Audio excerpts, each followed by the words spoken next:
नमस्कार श्रोतेहो, मी रुपाली कथा वाचन या आपल्या यूट्यूब चॅनलवर तुम्हा सर्वांचं मनापासून स्वागत. श्रोतेहो, योगीराज बागुळ यांचं प्रिय रामू हे पुस्तक आपण वाचत आहोत. कालच्या भागामध्ये आपण पाहिलं की रमाईंना राजरत्नाच्या जन्माच्या वेळेस क्षयरोगाची बाधा झाली होती. त्या सतत आजारी पडत असत. राजरत्नाची तब्येतसुद्धा बरी नव्हती. राजरत्नसुद्धा अधूनमधून आजारी पडत असे. त्यांना हवा पाणी बदलण्यासाठी बाबासाहेब शेटफळ बावी येथे त्यांना घेऊन गेले. तिथल्या निसर्गरम्य वातावरणात रमाई आणि राजरत्नाच्या तब्येतीत चांगलाच फरक पडला होता. बाबासाहेब शेटफळ बावीला असताना शिकारीला गेले होते आणि स्वतःलाच दुखापत करून आले.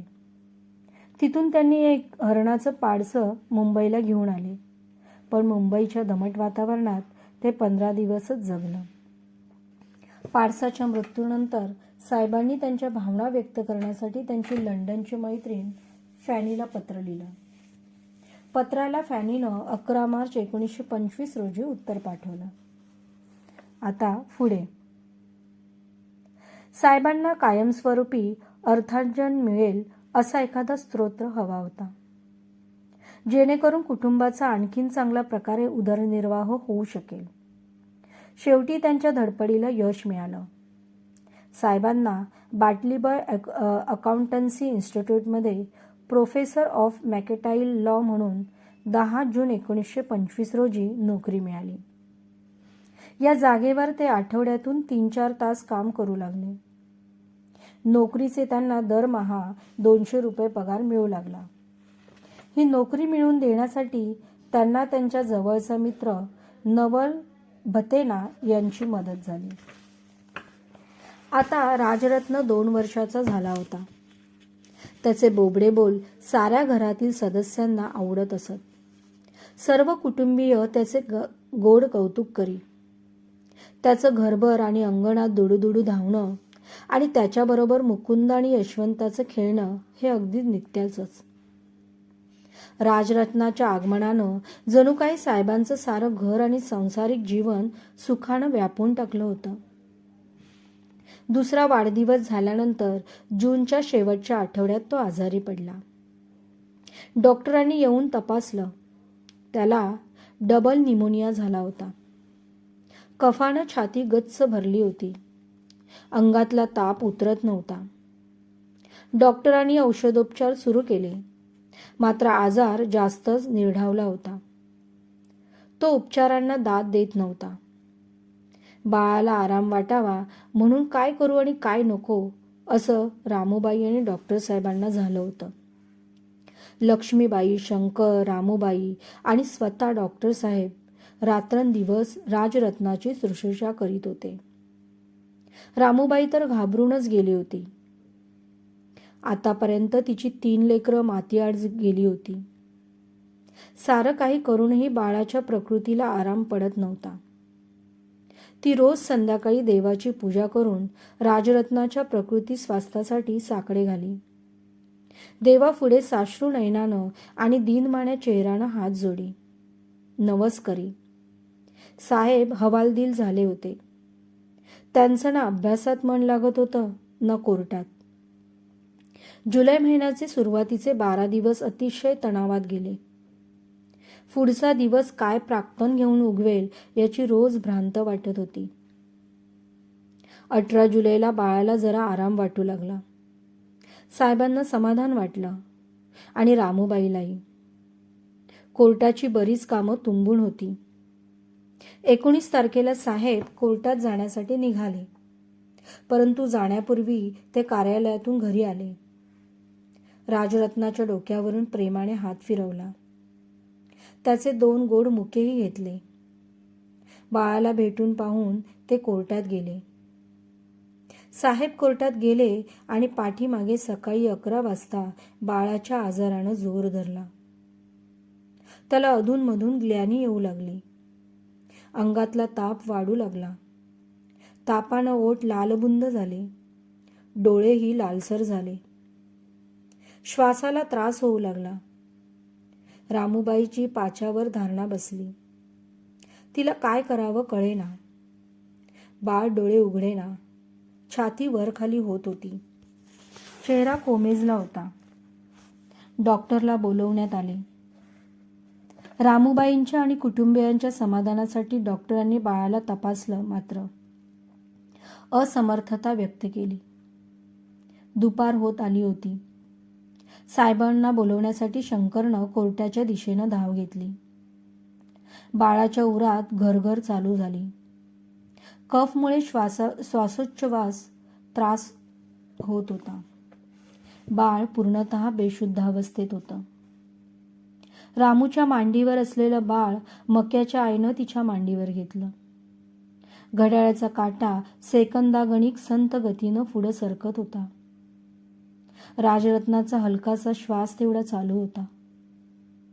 अख्खी BIT चाळ साहेबांच्या घरासमोर जमली होती.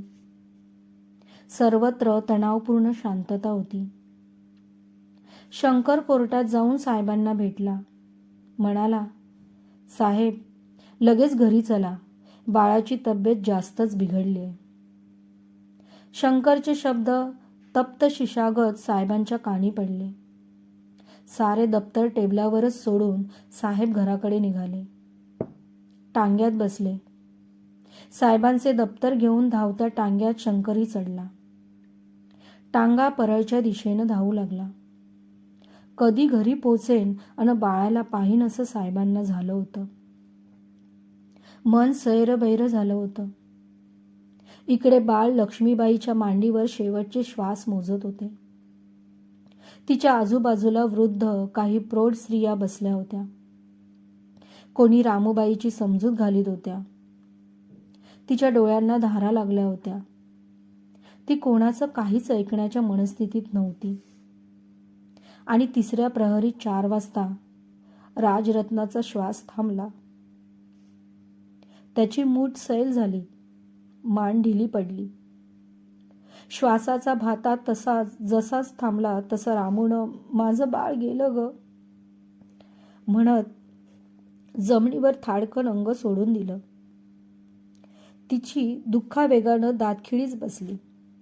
बायकांनी रामूबाईची दातखिळी उपटली.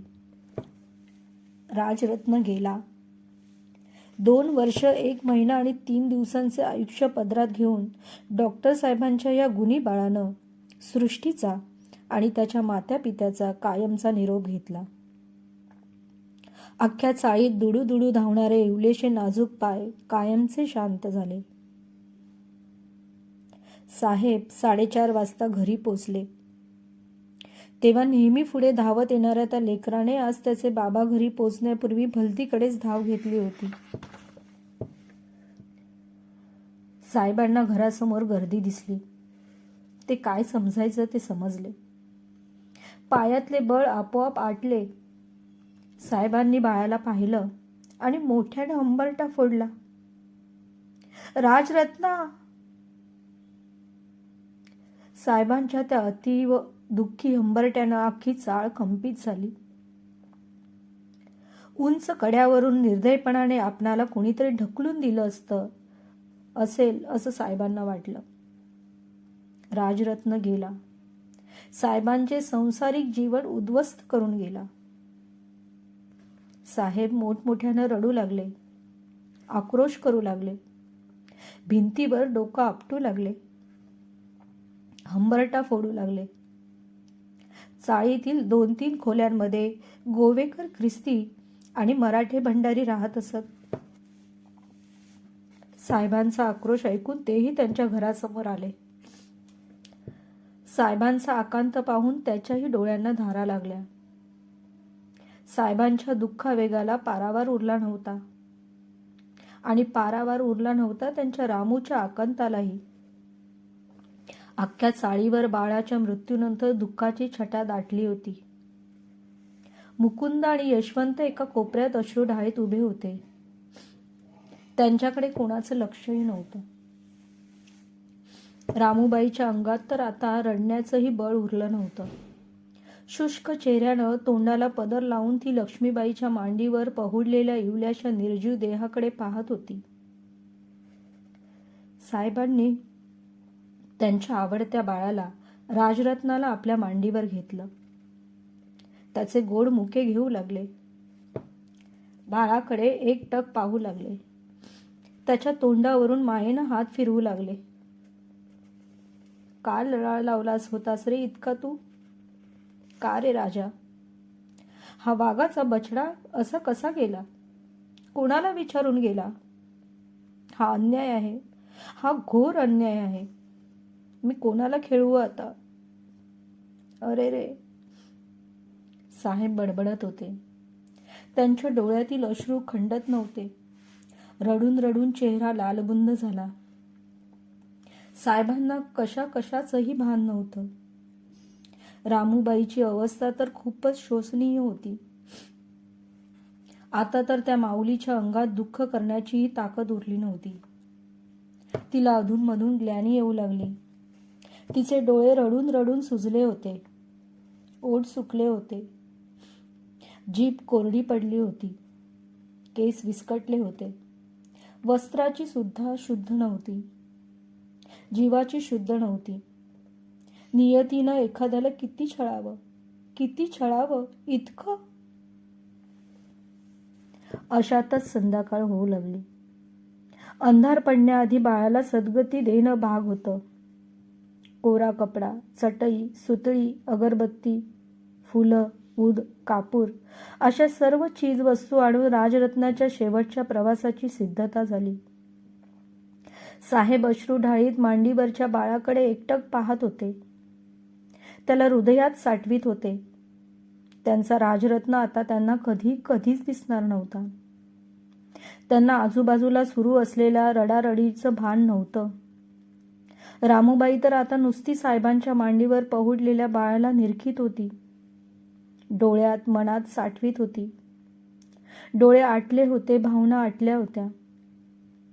चाळीतली एक वृद्ध व्यक्ती साहेबांजवळ येऊन म्हणाली, भिवा, चल, अंधार पडायला अगोदर मसनवाट्यात जावं पाहिजे. साहेब काहीच बोलले नाहीत. त्यांची तंद्री लागली होती. ते बाळाकडे एकटक पाहत होते. राजरत्नाच्या लीला आठवत होते. त्या व्यक्तीने साहेबांना खांदा हलवला. अरे भिवा, निघूया आता. दे ना बाळाला इकडं. ती वृद्ध व्यक्ती साहेबांच्या मांडीवरून राजरत्नाला घेऊ लागली. पण साहेब सोडेनात.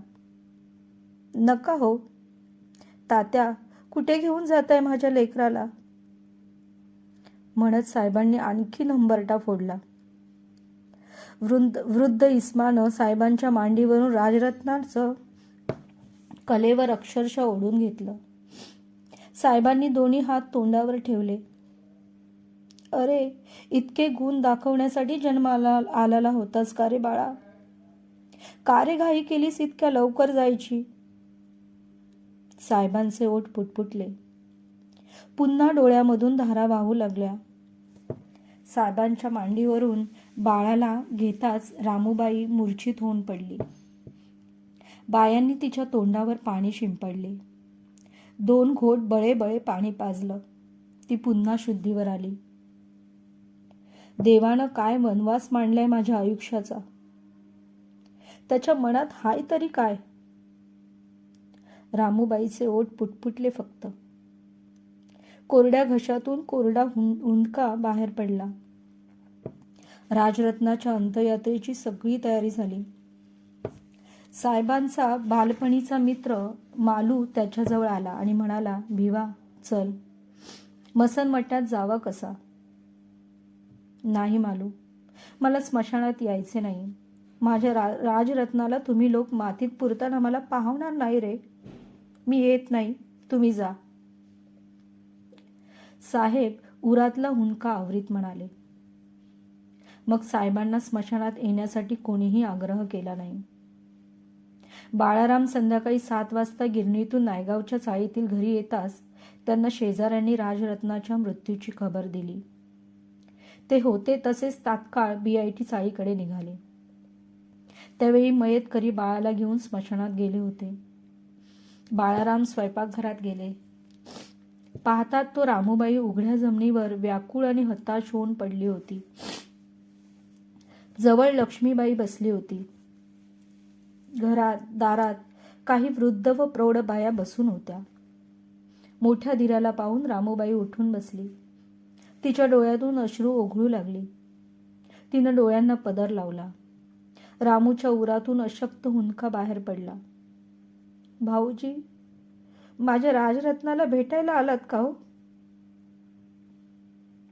रामूच्या तोंडातून बाहेर पडणाऱ्या शब्दात दुःख दाटले होते, आर्द्रता दाटली होती. बाळारामाचे हे हृदय दाटून आले. रमा, तू अशी हताश होऊन बसलीस तर हे घर कसं चाललं? तू मोठ्या मनाची आणि धीराची बाई आहे. तुझं असं दुःख पाहून विवा तर खचूनच जाईल. तू तर त्याची ताकद आहेस, त्याचा आधार आहेस. स्वतःला सावरीत बाळारामांनी वहिनीची समजूत घातली. ते जरा वेळ भाऊजेजवळ बसले. मग तिथून उठून बाहेर साहेबांजवळ येऊन बसले. थोरल्या बंधूला पाहताच साहेबांना रडू कोसळलं. बाळाराम साहेबांचं डोकं छातीशी घेत म्हणाले, भिवा, अरे तू आमच्या वंशाला दिवा आहेस. तू अजून तरुण आहेस. परमेश्वराच्या कृपेनं तुला आणखीन मूल होतील. असं दुःख का करतोस? बाळाराम सद्गदित होऊन बोलत होते. त्यांचा आवाज कंपित झाला होता. त्यांचंही हृदय भरून आलं होतं. डोळे अश्रूंनी डबडबले होते. त्यांनी साहेबांच्या पाठीवरून मायेनं हात फिरवला. तेव्हा साहेबांना नकळत पित्याची आठवण झाली. साहेबांचं दुःख त्यांनाच माहीत होतं. काही वेळानं स्मशानात गेलेले मयतकरी राजरत्नाला मूठमाती देऊन साळीत परत आले. आता बाळ राजरत्न पुन्हा कधीच दिसेना. त्यांचा बोल कधीही ऐकण्यात मिळत नाही. मयतकरी परतताना पाहून साहेबांना आणखीन रडू कोसळलं. सद्गतीनंतरच्या विधीतही सहभाग घेण्यास साहेबांनी नकार दिला. त्यांचा बालमित्र मालू पुन्हा साहेबांजवळ आला आणि म्हणाला, अरे साहेबा, तू आम्हाक उपदेश करावा का आम्ही तुका? आमच्या डोक्यावर जेवढे केस असत त्याच्या लाखपटीनं तुझ्या डोक्यात विचार असतील. आम्ही तुका काय सांगणार अन काय समजवणार? चल उठ. बालमित्राच्या बोलण्यावर साहेब काहीच बोलले नाही. गुपचूप उठले आणि पूजेच्या विधीमध्ये सहभागी झाले. पूजा सुरू होती आणि साहेबांचे डोळे पुन्हा पुन्हा अश्रूंनी भरत होते. त्यांना राजरत्नाच्या बाललीला आठवत होत्या. त्याचं बोबडं बोलणं आठवत होतं आणि त्यांना आठवत होतं त्यांचं सगळीकडे दुडूदुडू धावणं. पूजेनंतर रात्री कडू घास काढण्यासाठी शेजारच्या कडून स्वयंपाक आला. साहेब ताटाला स्पर्श करेनात. बाळाराम साहेबांच्या जवळ बसले होते. त्यांनी धाकट्या बंधूचा हात धरून आग्रहाने उठवले. चूळ भरून हातपाय धुवायला लावले. साहेब ताटावर बसले. बाजूला मेवणी गौरा उभी होती. साहेब तिला म्हणाले, रामूने काही खाल्ले की नाही? तुम्ही जेवल्यावर आम्ही घालतो अक्काला जेवू, गौरी म्हणाली. तिच्याकडे लक्ष असू दे, काळजी वाटते मला तिची, साहेब गौराला म्हणाले आणि स्फुंदू लागले. रुमाल डोळ्याला लावला. डॉक्टर साहेबांनी अनिच्छेने फक्त 2 घास खाऊन ताट सरकवलं. ते दामोदर हॉल जवळच्या कार्यालयात आले. मित्रपरिवार त्यांच्या भोवती बसला. कोणाशी काही न बोलता साहेब दुःखी मनानं शांत बसले. साहेबांचे लक्ष अवांतर गोष्टीकडे जावं म्हणून सहकारी राजकारणाच्या आणि समाजकारणाच्या चर्चा करीत होते. साहेब त्यांच्याकडे निश्चलपणे पाहत होते. मुद्रा शोकग्रस्त होती. रात्री उशिरा त्यातले काही सहकारी तिथेच लुडकले तर काही घराकडे परतले. राजरत्नाच्या निधनानंतर साहेब दिवसभर प्रचंड विमनस्क अवस्थेत नुसते पडून राहू लागले. जेवण करीत नसत. त्यांचे वाचनातही मन लागत नसे. ते रात्री जमिनीवर झोपत. त्यामुळे त्यांना पडसं आलं. अंगात ताप भरू लागला. रामूबाई जेव्हा हे कळलं तेव्हा ती हबकूनच गेली. हृदयाचं पाणी झालं. तिच्या अंगात खूप अशक्तपणा होता. तिनं थोरले दिल बाळारामांना निरोप पाठवून कळवलं. बाळाराम साहेबांच्या कार्यालयात आले. साहेबांना 4 गोष्टी समजून सांगितल्या. त्यांना आग्रह करून हात धरून घरी घेऊन गेले. जवळ बसवून जेवू घातलं. दिवस उगवत आणि मावळत होता. काळ पुढे सरकत होता. राजरत्नाच्या मृत्यूने साहेबांचे मन उदास झाले होते. संसार आणि आयुष्य विस्कटून गेलं होतं. आता पावत 3 मुलं आणि 1 मुलगी नियतीनं त्यांच्यापासून हिरावून घेतली. पती पत्नीच्या दुःखाला सीमा राहिली नव्हती. उरात दुःखाचा खडा पडला होता. आतापर्यंतचं आयुष्य अपार हाल, अपेष्टा, कष्ट, संकट आणि असह्य दुःख यांच्याशी झगडण्यात गेलं होतं. यशवंत रामुबाईस आई म्हणत असे. आतापर्यंत रामुबाईंची 5 बाळंतणे झाली होती. त्यांचे शरीर कोवळ्या वयात आणि अवेळी लादल्या गेलेल्या बाळंतपणामुळे खंगून अशक्त झालं होतं. क्षयाच्या बाधेला प्रतिकार करण्यासाठी अंगात शक्तीच उरली नव्हती. यशवंतची प्रकृती नेहमी चढ उताराची राहत असल्यामुळे आणखीन एखादं अपत्य तरी असावं अशी तिची प्रबळ इच्छा होती. जुलै महिना संपला आणि ऑगस्ट सुरू झाला. अशातच कोल्हापूरचे जवळचे आणि जिव्हाळ्याचे मित्र दत्तोबा पवार यांचे साहेबांना सांत्वनपर पत्र आले. ऑगस्टच्या 19 तारखेला त्यांनी दत्तोबांना राजरत्नाच्या मृत्यूमुळे त्यांची आणि त्यांच्या संसाराची आणि सहचारणीची कशी आणि किती शोचनीय अवस्था झाली आहे याविषयी इंग्रजीत अतिशय कारुण्यमय पत्र पाठवलं.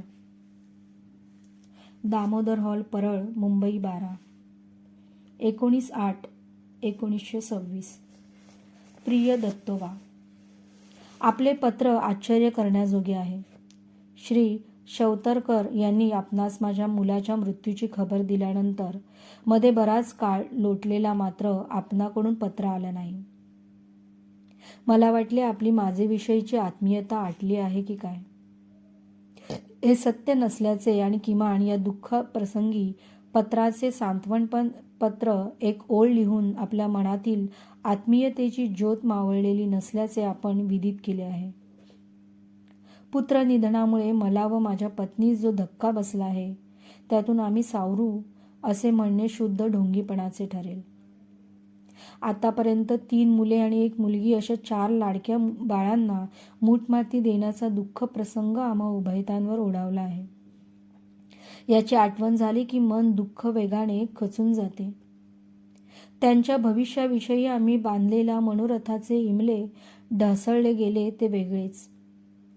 आमच्या आयुष्यावरून हा दुःखाचा काळाकुट्ट ढग संतपणे सरकत आहे. मुलांच्या मृत्यूने आयुष्याला चव लावणारे मीठच नष्ट होऊन आमचे जीवन अळणी झाले आहे. बायबलमध्ये म्हटले आहे ना, तुम्ही धरतीचे मीठ आहात. मिठाचीच चव गेली तर त्याला खारटपणा आणणार तरी कसा. शून्यवत होऊन पडलेल्या माझ्या जीवनात या वचनाची सत्यता जाणवते. माझा शेवटचा मुलगा असामान्य होता. त्याच्यासारखा मुलगा मी क्वचितच पाहिला असेल.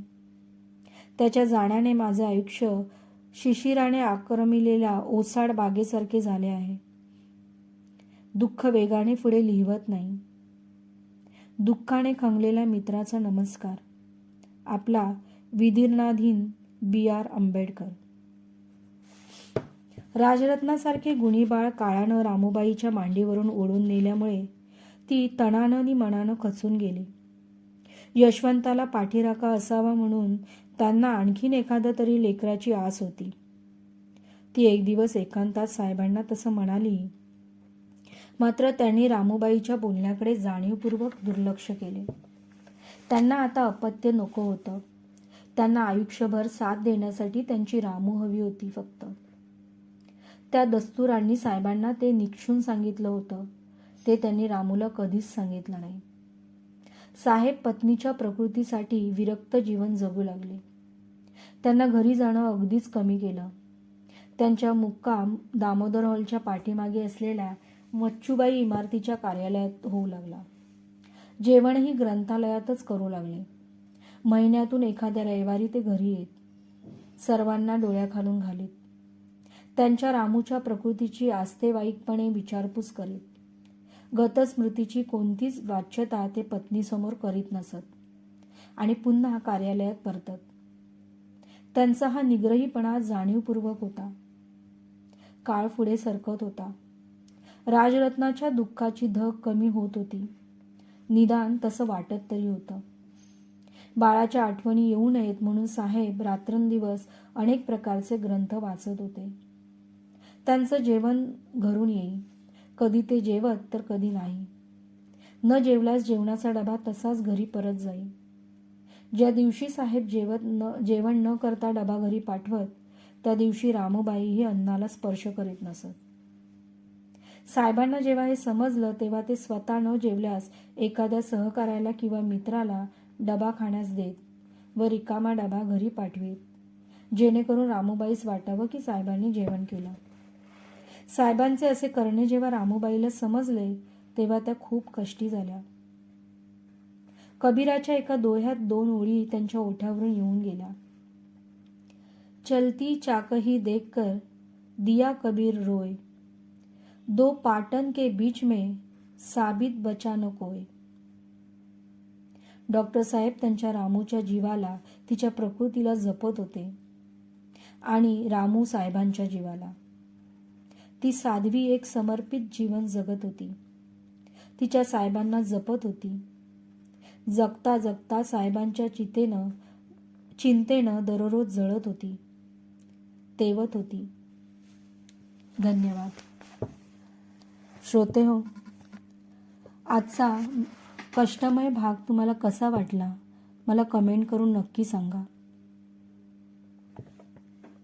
आणि तुम्ही माझ्या चॅनलवर जर नवीन असाल तर चॅनल सबस्क्राईब करायला विसरू नका. तसेच बाजूला दिलेले बेल आयकॉन प्रेस करा, जेणेकरून माझ्या नवीन व्हिडिओज सर्वात आधी तुम्हाला येतील. तसेच हा व्हिडिओ जास्तीत जास्त शेअर आणि लाईक करा. धन्यवाद. पुन्हा भेटू पुढच्या भागात.